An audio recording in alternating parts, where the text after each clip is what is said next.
Anne Dorné, bonjour, merci de nous rejoindre. Vous êtes PH à la Timone en neurologie et vous avez abordé un sujet qui autrefois s'appelait syndrome périodique de l'enfant, je crois. Alors comment maintenant dénomme-t-on ces syndromes ?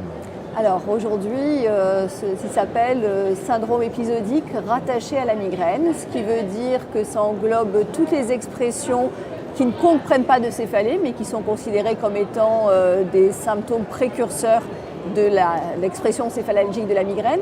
Et cela veut dire aussi qu'il n'y a pas que l'enfant qui peut être touché, mais que également l'adulte, de manière plus rare, peut présenter ce type de syndrome.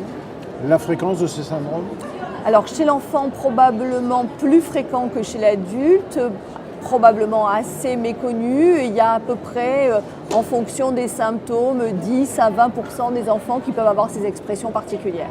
Quel type d'expression on peut retrouver par exemple ? Alors il y en a 4 qui sont officiellement reconnus, qui sont les vomissements cycliques, qui sont la migraine abdominale, le vertige paroxystique bénin et le torticolis paroxystique bénin du nourrisson.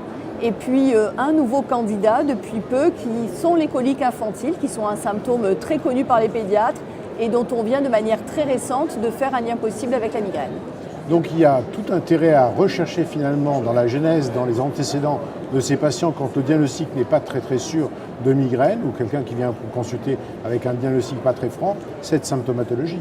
Absolument, alors à la fois pour conforter un diagnostic de migraine, mais même pour éclairer les parents et l'enfant en leur disant que les symptômes qu'ils ont eu précédemment avant d'avoir une expression céphalalgique, c'était déjà une expression de la migraine mais qui se traduisait différemment.